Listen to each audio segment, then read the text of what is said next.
আসসালামু আলাইকুম। সর্বশেষ আপডেট বাংলা সংবাদ। শুরুতেই থাকছে গুরুত্বপূর্ণ একটি ভয়ঙ্কর চাঞ্চল্যকর তথ্য। এদিকে শুরুতেই থাকছে লজ্জাজনক পতনের পর পলাতক অবস্থায় তারা খাসলত বদলাতে পারেনি বললেন জামাতের আমির ডক্টর শফিকুর রহমান। থাকছে বিস্তারিত। এদিকে থাকছে বাংলাদেশ র্যাপিড অ্যাকশন ব্যাটালিয়নকে বিলুপ্ত করার সুপারিশ করেছে বাংলাদেশ জাতীয়তাবাদী দল বিএনপি। থাকছে বিস্তারিত এবং সবচেয়ে জানিয়ে দেব। এদিকে থাকছে বিস্ফোরক দ্রব্য আইনের মামলায় 12 বছরের সাজা থেকে বিএনপির সাংগঠনিক সম্পাদক রুহুল কুদ্দুস তালুকদার দুলুকে খালাস দিয়েছে আদালত। এতক্ষণ শুনছিলেন সংবাদ শিরোনাম, এবার থাকছে বিস্তারিত। বিগত 15.5 বছর আওয়ামী লীগ মানুষের রক্ত নিয়ে খেলেছে বলে মন্তব্য করেছেন জামাত ইসলামের আমির ডক্টর শফিকুর রহমান। তিনি বলেছেন, জুলাই আগস্টে ছাত্র জনতার ঐক্যবদ্ধ আন্দোলনে এই অপশক্তির লজ্জাজনক পতন হয়েছে, কিন্তু লজ্জাজনক পতনের পরে পলাতক অবস্থায় তারা খাসলত বদলাতে পারেনি। এদিকে রাতে রাজধানীর একটি মিলনায়তনে কামরুল দক্ষিণ থানা জামাতে আয়োজিত এক সুধী সমাবেশে প্রধান অতিথির বক্তব্যে শফিকুর রহমান এসব কথা বলেছেন। জামাত ইসলামের আমির বলেন, ছাত্রলীগের সোনারশেলে পলাতক অবস্থায় ভারতে ধর্ষণের অভিযোগে গ্রেপ্তার হয়েছেন, আর এরাই নিকট অতীতে একটি পাবলিক বিশ্ববিদ্যালয়ে ধর্ষণের সেঞ্চুরি উদযাপন করেছিল। তিনি বলেন, মূলত এদের হাত থেকে কোনো শ্রেণী ও পেশার মানুষ রেহাই পায়নি। তারা জামাতের শিশু নেতাদের ফাঁসির মুখোমুখি করে অপরাধ স্বীকারপূর্বক প্রাণ ভিক্ষা চাওয়ার মুখোমুখি করেছিলেন, কিন্তু তারা হিমালয়ের মতো অবিচল থেকে আমাদের সম্মানিত করেছেন। এতে দেশ ও জাতি সম্মানিত হয়েছে।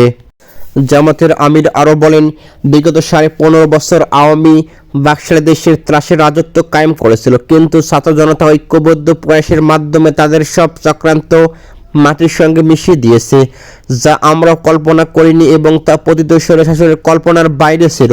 সব কিছুই হয়েছে আল্লাহ তাআলার পরিকল্পনা মাফিক।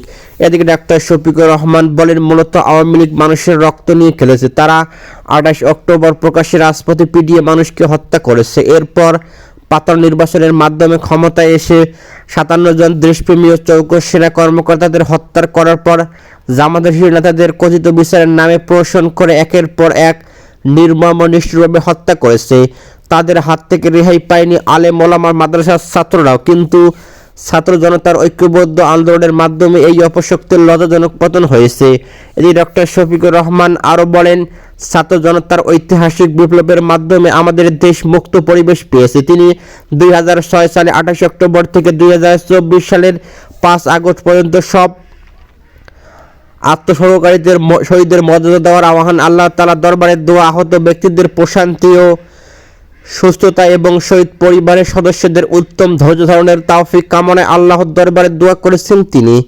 এদিকে কামরুল দক্ষিণ থানা জামাতের আমির আনোয়ারুল করিমের সভাপতিত্বে এই সব অনুষ্ঠিত হয়েছে। এদিকে বাংলাদেশ র্যাপিড অ্যাকশন ব্যাটালিয়ন বিলুপ্ত করার সুপারিশ করেছে বাংলাদেশ জাতীয়তাবাদী দল বিএনপি। এর মধ্যে সরকার পরিসংস্কার কমিটির কাছে এই সুপারিশ করেছে দলটি। এদিকে সকালে রাজধানীর গুলশানে বিএনপির চেয়ারপারসনের কার্যালয়ে এক সংবাদ সম্মেলনে একথা জানান বিএনপির স্থায়ী কমিটির সদস্য বিএনপি পরিসংস্কার কমিটির প্রধান মেজর হাফিজউদ্দিন আহমেদ। এদিকে তিনি বলেন, সরকারের পরিসংস্কার কমিটি বিএনপির কাছে সুপারিশ না চাইলেও আমরা সুপারিশ মালা দিয়েছি। রাষ্ট্রের এই অত্যাবশ্যকীয় সেবার পরিসংস্কার এখন সময়ের দাবি।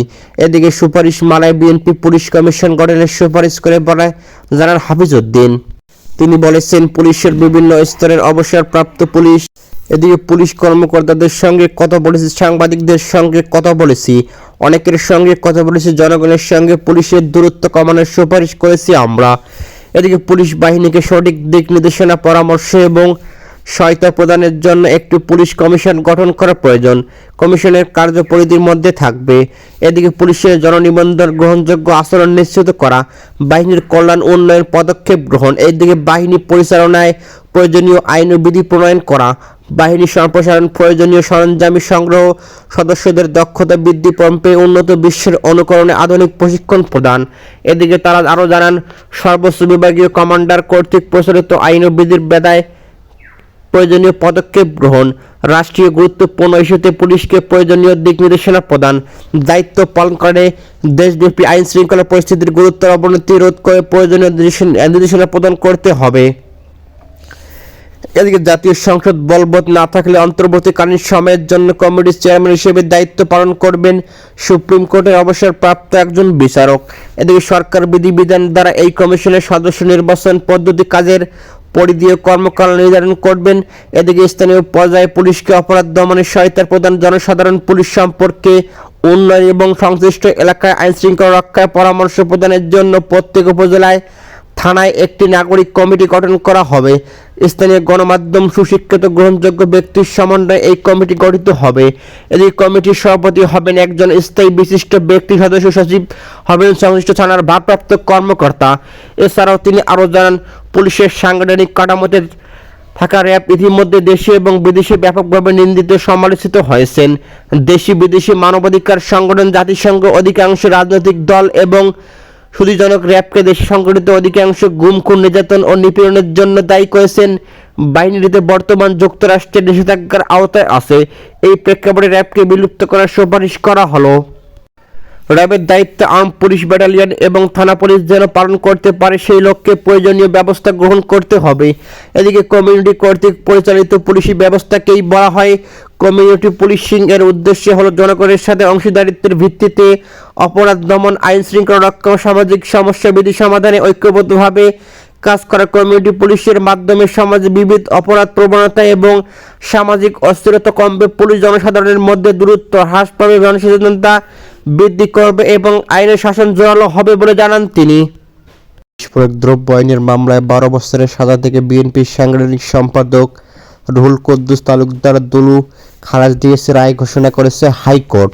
এদিকে বিচারপতি এ কে মাসুদুজ্জামান ও বিচারপতি সৈয়দ এনায়েত হোসেনের সমন্বয়ে গঠিত বেঞ্চে এ রায় দিয়েছেন আজ। এদিকে আদালতে আজ রুহুল কুদ্দুস তালুকদার দুলুর আইনজীবী ছিলেন অ্যাডভোকেট মোহাম্মদ আরিফুল ইসলাম।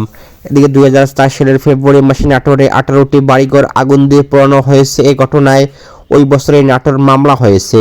এদিকে একই মামলায় 2007 সালে আরেকটি মামলা হয়, সেখানে রুহুল কুদ্দুস তালুকদার দুলুকে আসামি করা হয়েছিল।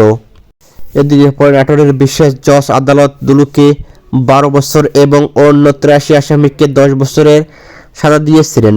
এদিকে সেই সাজার বিরুদ্ধে রুহুল কুদ্দুস তালুকদার দুলুসহ 28 আসামির আপিল করেন। শুনানি শেষে আজ রায়ের জন্য দিন ধার্য করেছিলেন। রায়ের সব আসামিকে বেকসুর খালাস দিয়েছিলেন।